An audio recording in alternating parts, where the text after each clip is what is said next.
Hello guys, আরেকটা নতুন recipe নিয়ে চলে এসেছি। সেটা হচ্ছে নিরামিষ আলুর দম। নিরামিষ আলুর দম আমরা প্রত্যেকেই বাড়িতে রান্না করি। এমনি আমিষ আলুর দমটা খেতে ভালো লাগে। নিরামিষ আলুর দম তোমরা কে কীভাবে রান্না করো আমি ঠিক জানি না, তবে আমরা এই পদ্ধতিতে রান্না করি। সেটা হচ্ছে প্রথমে আলুটাকে কেটে পরিষ্কার জলে ধুয়ে সিদ্ধ করে রাখা হয়েছে।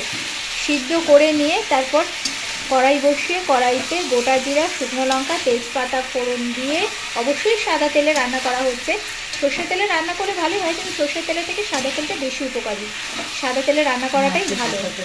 সর্ষের তেল দিয়েছো? আচ্ছা, সর্ষের তেল দেওয়া হয়েছে। সর্ষের তেল দিয়ে দেওয়ার পর গোটা জিরা, তেজপাতা, শুকনো লঙ্কা ফোড়ন দিয়ে তারপরে আলুগুলোকে দিয়ে দেওয়া হয়েছে। আলুগুলোকে দিয়ে দেওয়ার পর একটু নাড়াচাড়া করা, এবং সিদ্ধটা যেহেতু আগেই করে রাখা হয়েছে, ওই জন্য অতটা সিদ্ধ করার ব্যাপার নেই। ওই জন্য একটু নাড়াচাড়া করে নিয়ে মশলা দিয়ে দেওয়া হয়েছে। মশলা কী কী দেওয়া হয়েছে সেটা হচ্ছে টমেটো পেস্ট করে রাখা হয়েছে।